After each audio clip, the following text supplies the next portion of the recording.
Vamos en el siguiente tema a tratar la electroterapia, que es una forma de medicina física, que será una clase del Dr. Figueroa. La electroterapia se trata de la última fase de la terapia física, siendo una de las técnicas más empleadas consistente en el uso de las corrientes eléctricas como tratamiento. A pesar de lo que se pueda pensar, no es una técnica de uso reciente, sino que ya en el Imperio Romano se usaba la anguila eléctrica para el tratamiento de dolores articulares. A lo largo de la historia, muchos investigadores han estudiado los efectos terapéuticos de las corrientes eléctricas sobre el cuerpo humano. La figura más relevante fue la de Luigi Galvani, que empezó en el año 1876 en sus estudios de corriente continua o corriente galvánica. De hecho, a día de hoy todavía se utiliza esta corriente, o galvanismo médico, en honor a este hombre. Así pues, ¿qué es la electroterapia? Pues la podemos definir como el uso médico de los efectos de las radiaciones no ionizantes sobre los tejidos vivos, como la producción de fenómenos electroquímicos, la estimulación sensitivo-motora y el aporte de energía. Para clasificar la electroterapia podemos hacerlo en función de la forma del impulso eléctrico, pero también en función de la polaridad o en función de los mecanismos de actuación. Si la clasificamos según la forma del impulso eléctrico, podemos ver corrientes continuas o también llamadas galvánicas, que eran las que empleó Galvani en su momento, son voltajes e intensidades constantes, unidireccionales y continuos a lo largo del tiempo. O corrientes variables, que se dividen a su vez en impulsos aislados, impulsos repetitivos o impulsos modulados. Ejemplos de impulsos aislados serían rectangulares, farádicas, cuadrangulares, triangulares, sinusoidales, exponenciales y bifásicas. Impulsos repetitivos serían, según su polaridad, constantes o alternantes. Y los impulsos modulados pueden ser corrientes diadinámicas. Como decíamos, los impulsos aislados tienen diferentes formas de dibujar la onda eléctrica. Esos son los ejemplos que mencionamos, y empezamos por las rectangulares. Aquí la intensidad aumenta bruscamente, luego alcanza una fase de meseta y desciende rápidamente, haciendo una forma de rectángulo. Las farádicas son ondas breves y puntiagudas, acompañadas generalmente de una onda inversa de menor amplitud y mayor duración. Las triangulares tienen un inicio y un descenso progresivo, pero lineales. Van progresando lentamente y de forma gradual, dando aspecto de triángulo. Las sinusoidales tienen aspecto sinusoide o de doble curva. Las exponenciales tienen un crecimiento y descenso lento, gradual, pero sin trayecto lineal, que es lo que las diferencia de las triangulares. Y las corrientes bifásicas, dependiendo de si son impulsos iguales, serán simétricas, o si los impulsos son diferentes, serán asimétricas. Aquí vemos en el dibujo, el primero serían las rectangulares, el segundo serían las farádicas, y luego aquí vemos arriba las triangulares, debajo las sinusoidales, debajo las exponenciales y finalmente las bifásicas, que pueden ser simétricas, intuyo que son las de abajo de todo, o asimétricas.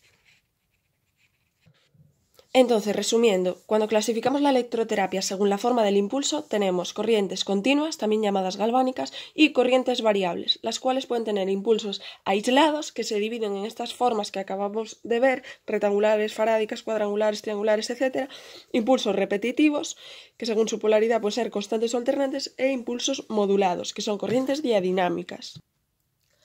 Pero, como decíamos, aparte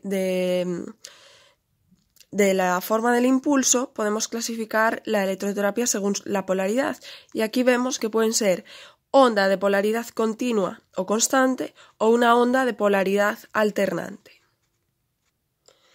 Y por último tenemos una clasificación según la frecuencia. ¿Qué ocurre? Que la frecuencia solo vale para corrientes alternas, lógicamente, porque una corriente continua tiene un impulso que no varía.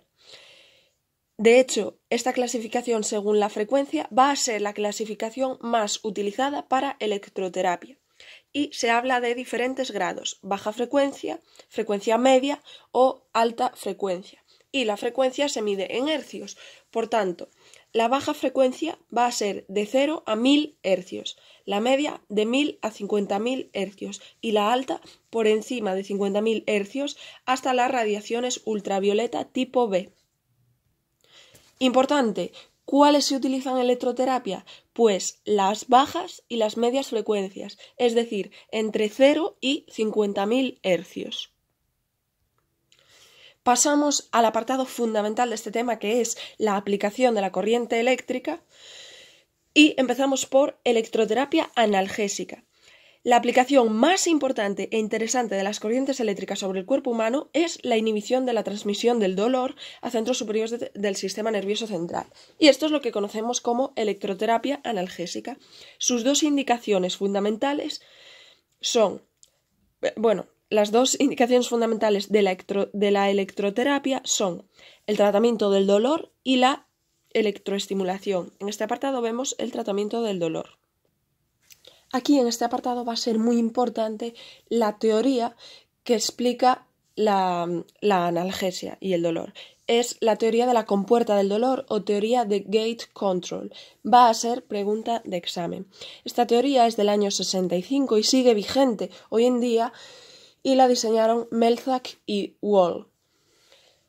La teoría dice que tenemos una sustancia o interneurona inhibitoria, muy importante, que está en la sustancia gelatinosa de Rolando, en las astas posteriores de la médula.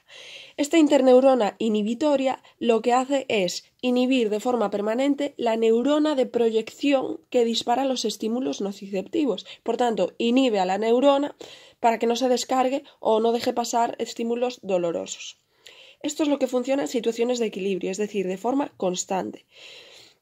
Pero además vamos a tener unas terminales no nociceptivas, es decir, unas fibras de grueso calibre y de conducción rápida, a las que vamos a llamar fibras rápidas, que son de tipo A-alfa y A-beta. Las A-alfa llevan aferencias motoras y las A-beta son las que nos interesan porque llevan la sensibilidad táctil, de manera que se estimulan frotándolas o con ligero calor, es decir, a través de un estímulo distractivo, las A-beta, dentro de las fibras rápidas, que son de grueso calibre. Pero hay otros terminales que sí son nociceptivos, que son las fibras de pequeño calibre o fibras lentas, y se clasifican en A-delta y fibras C. Las A-delta son responsables de sensaciones de frío y de calor y de las aferencias nociceptivas, sobre todo de estímulos dolorosos agudos.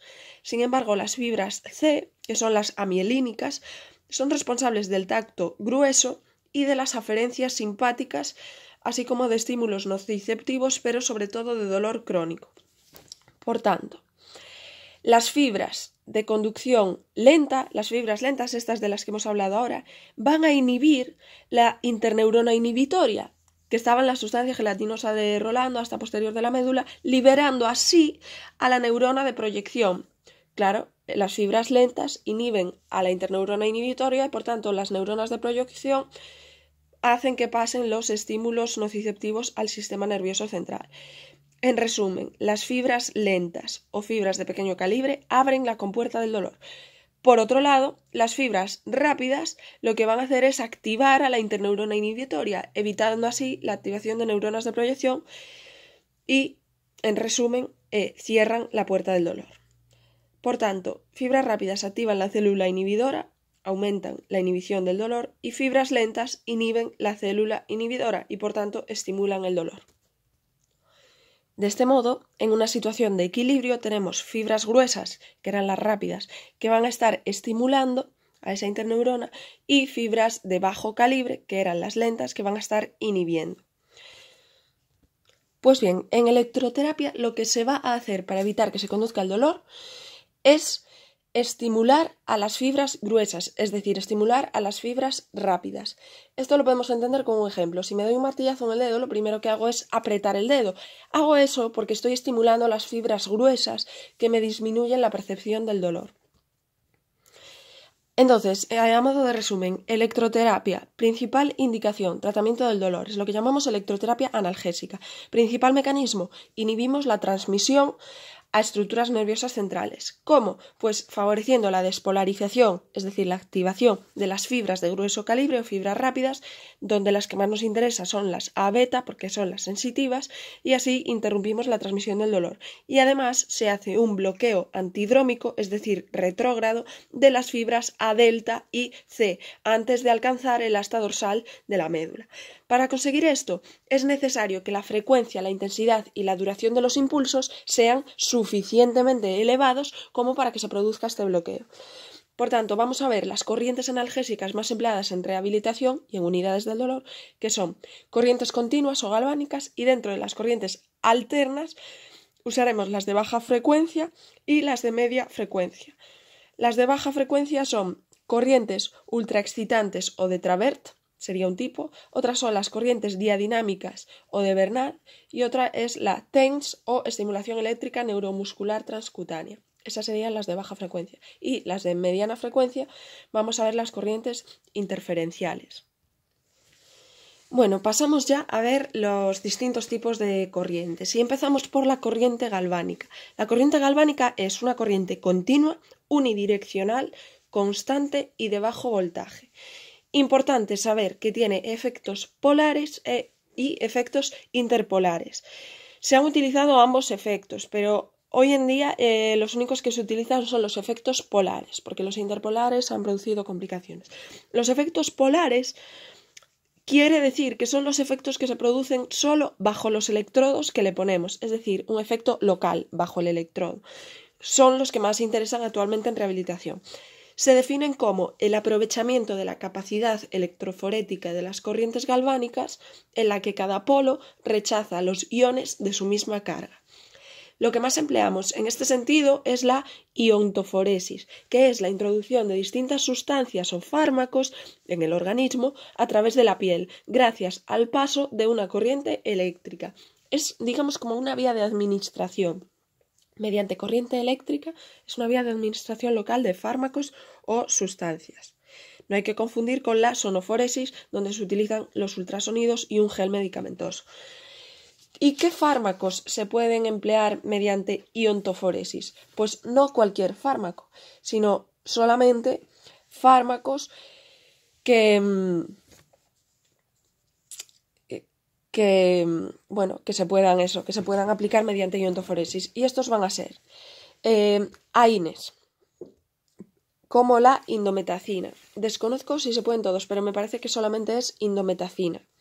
Ácido acético, que se utiliza mucho en las tendinitis calcificantes, porque hay muchos estudios que lo avalan, ya que disuelve las calcificaciones. Anestésicos locales, como la lidocaína o la novocaína. Anestésicos generales, como la ketamina. Corticoides, fosfato sódico de dexametasona o prednisolona, y analgésicos opioides, en concreto el fentanilo.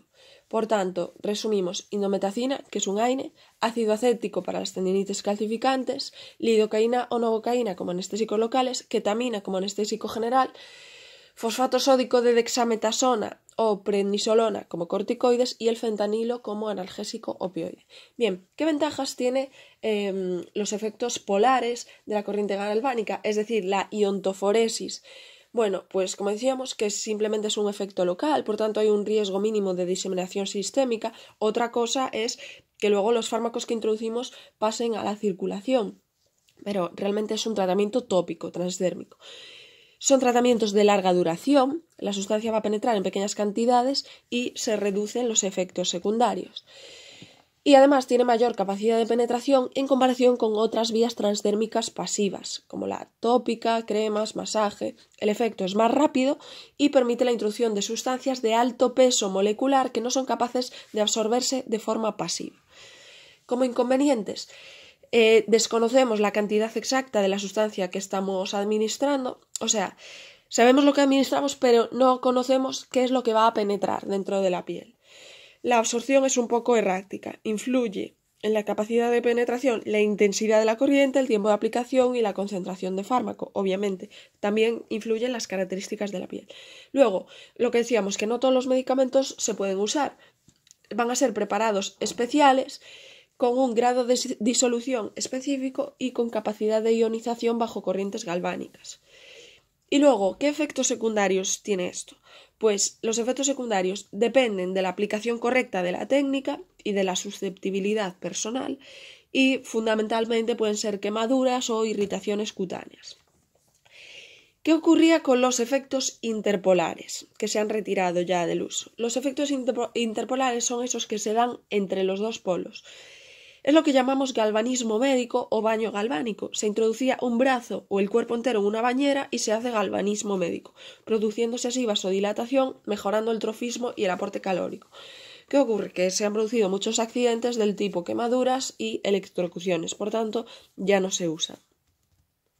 Entonces, profundizando más en este método de iontoforesis para aplicar medicamentos a una zona local, vamos a hablar de cómo se hace, cuál es la metodología. Primero hay que preparar la piel, se limpia la zona con alcohol y evitar aplicar esto en zonas sensibles, zonas erosionadas, con lesiones, etc. Para la colocación de los electrodos, saber que tenemos un electrodo activo y un electrodo indiferente. El electrodo activo es el que contiene la solución con el medicamento que vamos a administrar. Importante, el medicamento tiene que ser de igual carga al electrodo, es decir, los medicamentos con iones positivos lo ponemos en polo positivo y los medicamentos con iones negativos los ponemos en polo negativo. Por tanto, conocer la ionización del compuesto que vamos a introducir. Y este electrodo activo con el medicamento lo colocamos en la zona a tratar. El otro electrodo, que es el que llamamos electrodo indiferente, es un poco más grande de tamaño y lo situamos sobre una zona próxima al área a tratar. Para la programación, pues tenemos que controlar la intensidad de la corriente y el tiempo de administración. La intensidad de la corriente va entre 0,1 y 0,5 miliamperios por centímetro cuadrado. Empezamos por corrientes más bajas, de 0,15 miliamperios centímetro cuadrado, y podemos irlas aumentando según la tolerancia y los resultados, hasta 0,5 miliamperios centímetro cuadrado. En cuanto al tiempo, inicialmente 10-15 minutos. A partir de ahí se puede aumentar según tolerancia y resultados. Si la tolerancia es buena, se puede alargar un poquillo. Y por último, vamos a ver cuáles son las indicaciones de la iontoforesis. Van a ser básicamente 4: tendinitis, dolor crónico localizado, hiperhidrosis palmoplantar y lesiones nerviosas sensitivas. En cuanto a las tendinitis, lesiones inflamatorias tendinosas, lo que vamos a inyectar fundamentalmente son AINES o corticoides. También se puede dar ácido acético en el caso de las tendinitis calcificadas, como decíamos, porque va a disolver el calcio. Se usa en las tendinitis del manguito de los rotadores, en las epicondilitis o epitrocleitis y en las tendinitis rotulianas o aquileas. Siguiente indicación, dolor crónico localizado. Aquí lo que se van a infiltrar son anestésicos locales o fentanilo. Tercera indicación interesante, hiperhidrosis palmoplantar idiopáticas. Va a ser uno de los tratamientos de elección, además de la simpatectomía torácica endoscópica, que es el tratamiento clásico. Quizás sea el tratamiento conservador que mejor resultados da en esta patología. Y por último, lesiones nerviosas sensitivas. Podemos aplicar electrodos en el trayecto nervioso o aplicación de AINES o anestésicos. Y pasamos ya de las corrientes galvánicas o continuas a las corrientes de baja frecuencia. Esto va a ser un tema muy importante porque son las más utilizadas en analgesia, las corrientes de baja frecuencia. Y vamos a ver 3 tipos. Estos son corrientes ultraexcitantes, que son las de Travert, luego las corrientes diadinámicas, que son las de Bernard, y por último la terapia TENS, estimulación eléctrica nerviosa transcutánea. Vamos con el primer tipo, que son las corrientes ultraexcitantes o corrientes de Travert. Vemos aquí un esquema. Bueno, este tipo de corrientes utilizan un parámetro muy fijo, es decir, es una terapia que está súper establecida. Consiste en aplicar corrientes de 2 milímetros de duración, ya vemos que son rectangulares, unidireccionales, pues eso, 2 milímetros de duración, separadas por pausas 2 milisegundos de duración, separadas por pausas de 5 milisegundos y así sucesivamente. La frecuencia es aproximadamente 142 Hz y el efecto es principalmente analgésico. Importante, tienen que ser tratamientos de corta duración y con variaciones continuas en la intensidad, porque si hacemos tratamientos largos ocurre el fenómeno de acomodación y ya no serviría como analgesia. Principales indicaciones: patología dolorosa del raquis, ya sea localizada o con patrón radicular. En el caso de que sea patrón radicular, lumbociatalgias, cervicobraquialgias, se aplica en el trayecto del nervio, pero recordar, principal indicación, patología dolorosa del raquis. También se pueden tratar las zonas de irradiación de los dolores. Principal complicación, alto riesgo de provocar quemaduras. Recordar el esquema de las corrientes ultraexcitantes o de Travert son impulsos rectangulares unidireccionales de 2 milisegundos con pausas de 5 milisegundos con frecuencias de 142 Hz. Lo digo porque ahora pasamos a otro tipo que son las corrientes diadinámicas o corrientes de Bernard y estas ya no son impulsos rectangulares, sino que son impulsos sinusoidales. La frecuencia es baja, de entre 50 y 100 Hz. En las ultraexcitantes la frecuencia era de 142. Recordamos que estamos hablando de las corrientes de baja frecuencia, estamos en ese apartado, por tanto siempre van a ser frecuencias bajas. Aquí, diadinámicas o de Bernard, patrón sinusoidal, frecuencias de entre 50 y 100 Hz. Y vamos a ver 5 tipos de corrientes de Bernard o de diadinámicas en función de cómo se combinan las frecuencias y el tiempo. Todas ellas van a ser corrientes analgésicas. Bueno, pues pasamos a ver los tipos. Primera, monofásica fija, abreviado como MF. No se usa mucho, la verdad. Es una monofásica fija a una frecuencia de 50 Hz. ¿Por qué no se utilizan? Porque son molestas y se toleran mal. El siguiente tipo es la difásica fija. Serían impulsos sinusoidales, como todas las diadinámicas de Bernard, que son de 10 milisegundos al doble de frecuencia, a 100 Hz. Estas tienen uso analgésico, pero son muy frecuentes los efectos de acomodación. Luego, el otro tipo sería cortos periodos, abreviado como CP, y aquí se van combinando monofásicas fijas de 1 segundo y difásicas fijas de 1 segundo. Acordarse aquí de lo de 1 segundo. Entonces, cortos periodos, CP combina monofásica de 1 segundo con difásica de 1 segundo. Se usan en analgesia, pero también en estimulación. Aquí tiene la ventaja de que la acomodación ya no es tan frecuente, debido a que los impulsos no son tan homogéneos. Y pasamos al siguiente tipo, que es largos periodos. Antes hablábamos de la de cortos periodos, que eran de 1 segundo, y ahora largos periodos, pues lo mismo, combina monofásicas y bifásicas, pero monofásicas de 10 segundos con difásicas de 8-10 segundos. Y estas solo se utilizan en analgesia. La de corto periodo también se utilizaba en estimulación, pero esta solo en analgesia. Y finalmente tenemos las de ritmo sincopado, abreviado RS, que son monofásicas fijas de 1 segundo con un periodo de descanso o de reposo de también 1 segundo. Tienen un efecto excitomotor, además del efecto analgésico como todas. Aquí el músculo se contrae y protege al propio músculo de la fatiga por el periodo de reposo. Entonces, en resumen, monofásica fija MF 50 Hz no se usan. Difásica fija DF 10 milisegundos, frecuencia doble de 100 Hz. Aquí el problema era que el efecto de acomodación. Cortos periodos, monofásicas de 1 segundo combinadas con difásicas de 1 segundo. Servían para analgesia y estimulación. Ya tenían menos acomodación. Las de largos periodos, monofásicas de 10 segundos combinadas con difásicas de 8-10 segundos. Solo se utilizan para analgesia. Y por último, las de ritmo sincopado, RS, monofásicas de 1 segundo con descansos de 1 segundo, con efecto analgésico y excitomotor.